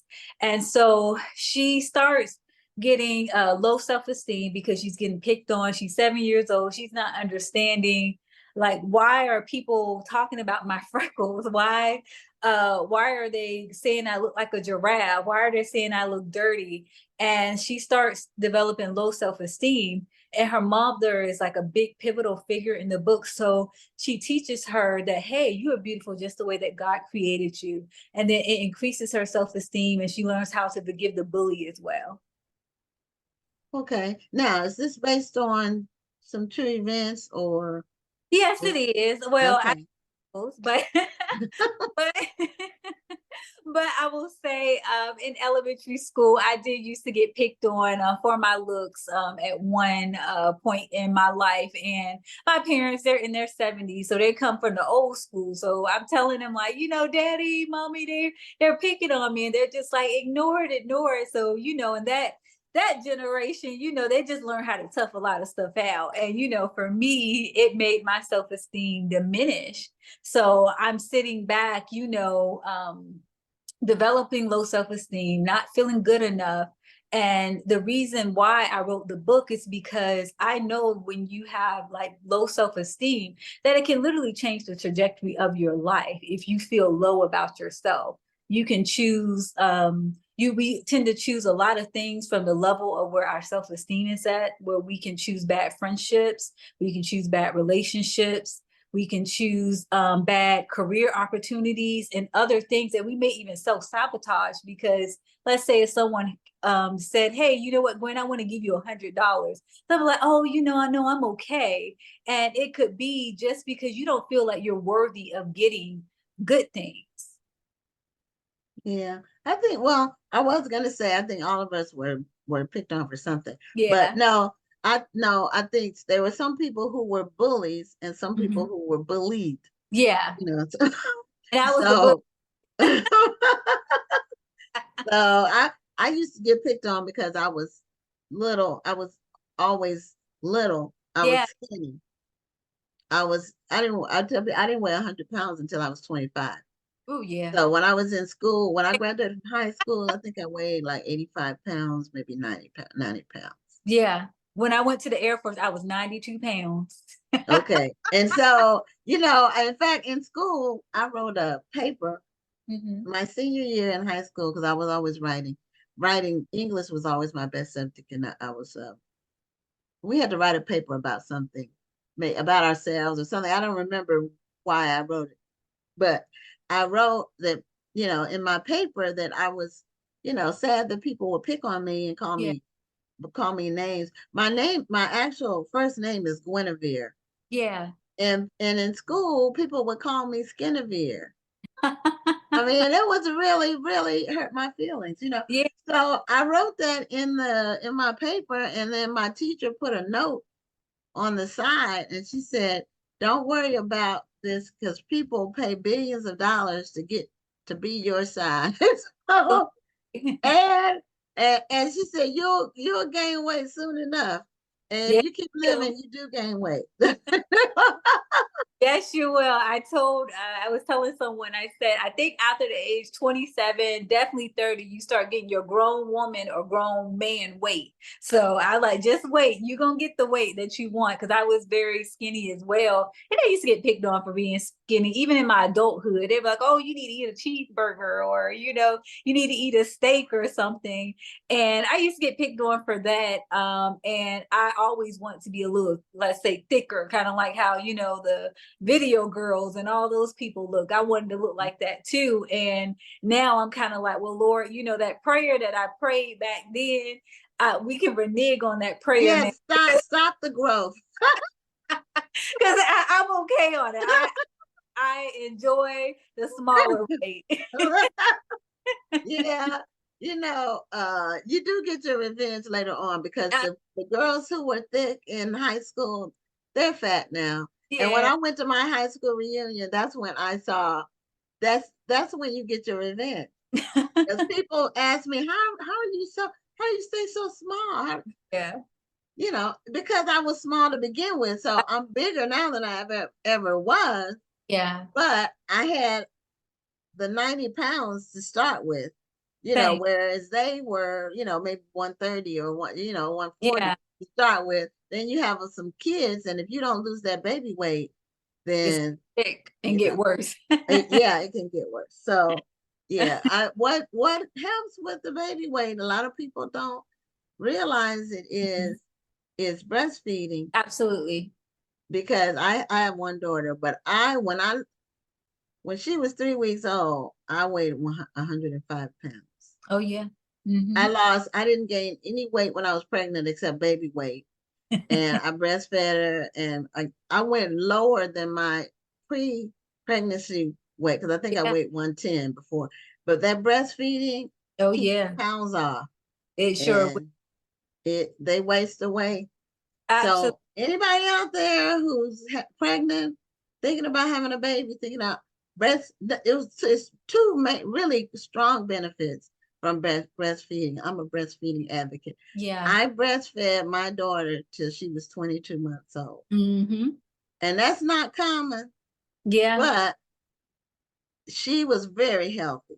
absolutely. Absolutely. Breastfed babies don't get sick. Yeah. They're very healthy because those antibodies that you give them, and it's free. Your breast milk is free. It's the right Mm-hmm. temperature. It's always available. You can get them to sleep quick. You can put them down 5 minutes at the most. It's sleep. And you lose all those pounds. You don't gain weight. Now, after I stopped breastfeeding, my weight started steadily going up a little bit at a time, but it's Yeah. been pretty steady for about 8 years. Yeah, definitely. Mhm. Definitely, working out and eating as healthy as you can, it would help Yeah. you Yes. also your weight. So I would always recommend if any girl is small or any guy is small out there, you in your 20s or whatever, just wait. You're Yeah, gonna get this way. and grown man weight later on in life. You don't need any type of surgery. Nope. If that's your thing, you don't Because even. those surgeries can be dangerous. Yeah, they can be, absolutely. So if you're trying to, your body's not meant to gain or lose weight quickly. Yeah, right, Your absolutely. body has to adjust to weight gain.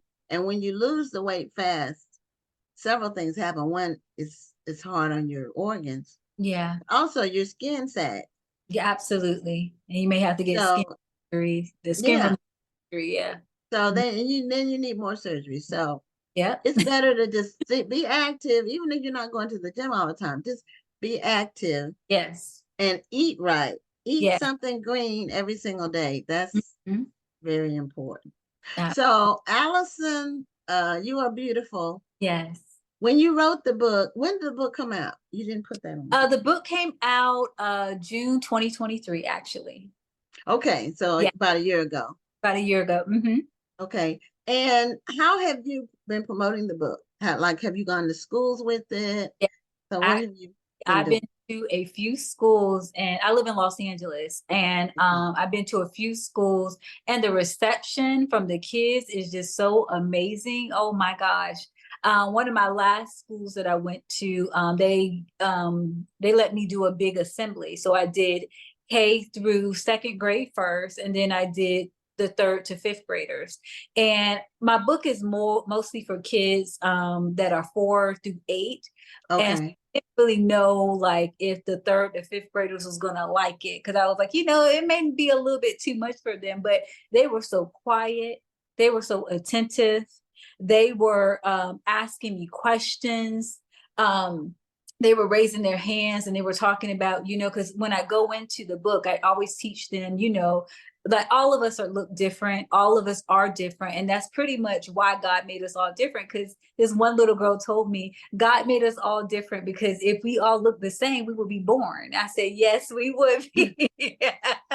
I said we would be. And the kids were just so good. And even some of the kids, I normally always bring candy every time I come. And the kids was like, oh, I would rather have the book than the candy. So that just made me so, so happy. And when I do go, also, I have signs that says no bullying. And I teach them what bullying is. Like it can be cyberbullying. And I didn't even know cyberbullying was a thing in elementary. But one of the schools that I went to, they told me that, I think it was girls in the third grade, what they would do, they would go online to like your Instagrams and stuff, and they would cut out the girl's head and pasted it on like ugly body pictures and stuff.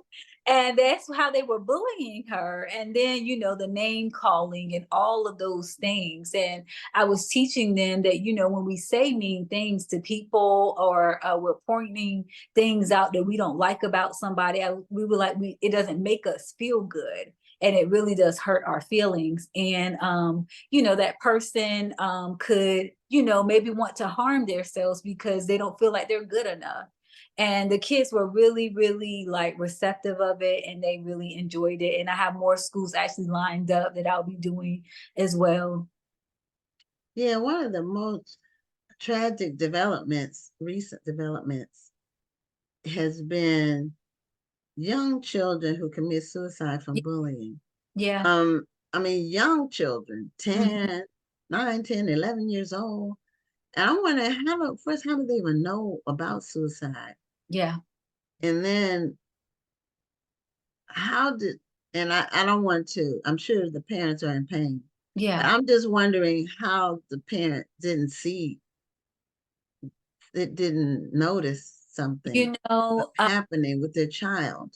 I was listening to one story of a girl and her parents. They were like, especially when there's public school education, what I have learned is that whatever zone that you're in, that's pretty much the school that you're supposed to go to, unless you're able to, afford or get accepted at a private school or something of that nature. You're pretty much supposed to go to that school. And actually, the parents knew that she was getting picked on. She would tell them about it, and they talked to the principal, the parents, the teachers, everyone, and they tried to move her from the school, but it was just like going on deaf ears. And so the little girl finally got tired of the situation, and she decided to commit suicide. And one of the things too, I do know that sometimes parents don't know how to deal with their child being bullied. So my book also kind of serves as a tool as well to teach people or teach parents that, hey, this is pretty much how you can kind of talk to your child to figure out what's going on. And then I also have a lot of I am statements in there, like I am beautiful, I am brave, I am strong, I am good enough. Just little things like that for people to say until they actually believe it about themselves. Yeah, as a child, you don't realize that this too shall pass. Absolutely.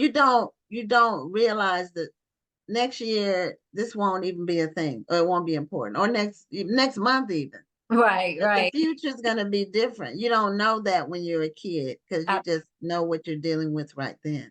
Yeah. That's why it's so important that parents, they talk to their kids about being bullied. If the child is coming to them, they're talking to them, and they're trying to do what they can to get them also out of the situation, because people can only take so much. We have a lot of people who are stronger than others, and other people, they don't know how to deal with certain things. So it's very important for the parents to really talk to the child. I remember the saying back when I was in school, it was sticks and stones may break your bones, but words can never hurt me. And I said, that is such a lie. I rather would have the sticks and stones, because those word curses, when they stick to you, sometimes some people are still living on the word curses that people have said to them 20 or more years ago, and they can't really get past that word curse because they believe it so much about themselves. So when I teach the kids, I always teach them to be careful with their words, because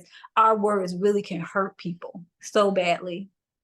Words can definitely hurt. That is an old saying. Yeah, but it's technically true as far as bruising or breaking bones, but that psychological hurt, can be stronger, and it's and longer lasting. Absolutely. It's hard to break if you don't have a strong foundation, or you don't really know who you are. If you don't know who you are, it's very hard to break word curses. And it can be from family members, it can be from students, it can be from anybody. And like literally, it can be so hard to break it. And I've been there where I have had word curses spoken, or words spoken about me, and literally I wouldn't be in the positions and have done a lot of the things that I have done if I allowed those things to stick on me.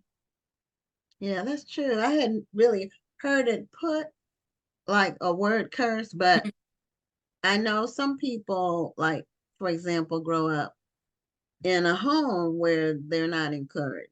you know, Yeah. where their parents or one or both parents might tell a kid, you're not going to grow up to be anything, or, Right. you know, And they believe, negative words, and they believe that when it yeah, comes from your parents, yes, it hurts that's even it's more when it it comes hurt. to your family. Yeah. It so much more. And the thing about it is that your parents are pretty much your first example of the love of Christ. So it's pretty much, sometimes some people who have been damaged by their parents, they sometimes have a hard time even coming, you know, to Christ, because that was their first example of what love was supposed to be. And yeah, it hurts. It hurts the most when it comes from your parents or it comes from your family. It hurts Right. so. It does. And you know, I'm fortunately I didn't have that experience. You know, Yeah. we were encouraged at home. We were expected, you know, we had very high expectations. Our Yes. parents did of us. So, and we wanted to meet their expectation. We were expected to Move meet and their expectations. That's, you know, because they had, you know, they didn't have the same opportunities, you know. absolutely. So when we had the opportunities, they expected us to do something with them, you know, Yeah, and not disgrace the family. You know, absolutely. my dad was a pastor, so I'm a PK. Mine pastor was a pastor. Gwen, we supposed to be friends. And even Chesapeake, that we might have been to your church, or, you know, or something. I know when I was going, we used to visit churches a lot when I was growing up. Yeah. My But family, the Archer family, is mostly at St. John's AME in Norfolk, Virginia. okay, But my dad's church, he was mostly at St. Stephen's AME Church in Cape Charles. So on the eastern shore of Virginia is where his church was mostly at, even though we okay. Chesapeake. Yeah, we were Baptists, but we did have services sometimes with AME churches. Oh yeah. Mhm. Mhm. Oh, but mostly Baptists, though. And some Church of God in Christ, some of those. Yeah. The biggest one in Newport News was St. John's Okay. Church of God in Christ. Yeah. I That heard was it too. Yeah. I never been there, but I definitely heard of the St. John's Church of God in Christ. Yeah. Yeah, they had an amazing choir, and we had a good choir, but the There's a really good. That's right. Kojic churches, it's something about them and the Yes. singing and their singers and the choir. I don't know what secret sauce they have, but they have some amazing They were singers. anointed. They were anointed. Still do. They still do anointed. I mean, a lot of the singers now came out of the Kojic church, the popular singers Oh yeah. of today. A lot of them are from the Kojic. So what are your plans for your book going forward? So my plans for my book, I'm actually in the process of writing another book. I'm gonna make it also a series with the character as my main character. I still plan on going to more schools as well and to talk to them about anti-bullying, because I do know that this is something I'm seeing more children unfortunately harm themselves due to being bullied. And I just believe that the message in the book can literally change people's lives, whether it's the person who is bullied or the person who is doing the bullying. Because the person in my book who is doing the bullying, he apologizes to my main character, and he just said, I was just, making fun of you. I didn't know that it was hurting you. So, and a lot of times they don't know that it's hurting them. And, of course, my story has like a really good ending, that they become friends and all. And I know this isn't the reality for everyone, being bullied, but at least if the kids are able to see that, hey, maybe I shouldn't bully someone because I am hurting them. Would I want to be bullied myself? And I always teach them, treat people the way you want to be treated as well. So definitely doing more school visits, which I love. And I also, my publishing company too, they're also going to be doing like a story time cartoon on the book as well. So yeah. Okay. Now, what do you think in terms of boys? Because this book, your main character was a girl. Yes. Are you planning to do one with boys as a I central am, but character? Have you thought about that?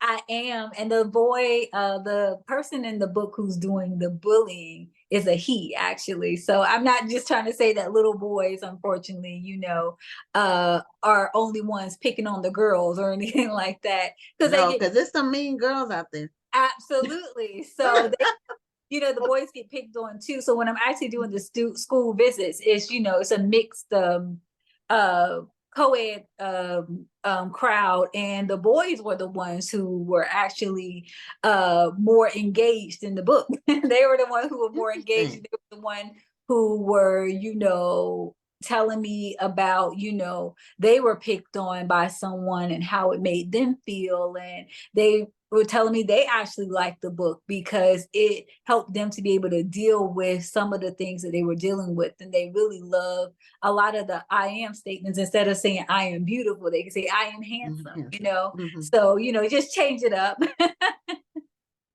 Okay. Well, in our final minutes, I wanted to ask you a little bit about your background in your profession too, in healthcare, because you studied that in the Air Force, and then you entered that field as a professional after you got out of the Army. The Air Force, is that correct? Yeah. So currently what I'm a finance manager. And so I was in the medical field, but then I still kind of work for health science and research. And I'm also a co-author of 2 research projects that actually talks to, we did a research project about really talking about health disparities within the women veterans of color. So we would talk to them, we would ask them what were their experiences with, their VA services. Have they ever experienced any type of health disparities while in the VA system? And we really did get such an amazing response, which were a lot of good experience and some experience that weren't so well either. And all our data went to the Department of Veteran Affairs of how they could better service that population. So that's pretty much a little bit about me. So what made you do that research project? I was asked, actually. Oh, okay. I was asked to, someone who knew me, they knew my character. They thought I would be a great person to be a part of the research project. And I didn't know, I never done, researching before, but what they did, they wanted me to be one of the lead interviewers. So I was like actually leading the interview and leading the call. And literally they trained me. We went through about a 2-week training. They trained me how to do it or whatever. And I actually really, really enjoyed it. That's something that I really enjoy. And I was able to do 2, and I have 1 more that I'm going to be doing in the fall. That sounds like something for a master's program. Do you have a master's degree that you said? Yeah. It's the kind of thing that people do in a master's program. Absolutely, yes. Okay. But well, what were you going to say? No, I just said I enjoyed it. Oh, okay. Well, hopefully that information is passed along to the powers that be and the decision makers in the Defense Department. So, and veterans, so that they can address whatever disparities there are. Because what's the ratio of males to females in the service? Do you know? I don't Overall. know. I don't know really off the top of my head, but I do know that there are way more men, of course, than females, and it's been that way over time. It was the original field, and then the women, we started saying, hey, we want to be in too. So that's literally what happened. But yeah, you're starting to see that there's starting to be more women of different races that's coming in, because at first you saw mostly Black female, or you would see mostly Caucasian females, then you would start to see more Black females, and you started to see Hispanic, Asian, and so on, so on. So you're starting to see more women of all races in the military. Okay. Well, Erika, show us your book cover one more time as we close. Allison, And you are beautiful. Allison, you're beautiful. And And it's available online, everywhere. It's online. located on all major publishing platforms, your Walmart, your Target, your Okay. Amazon, Barnes and Nobles. Okay. Type it in and you'll find it. And leave me a good review. I would love, love, love it. Thank you so much. Okay. Well, thank you for being a guest on Black Authors Matter TV, and continued success with your book and your profession.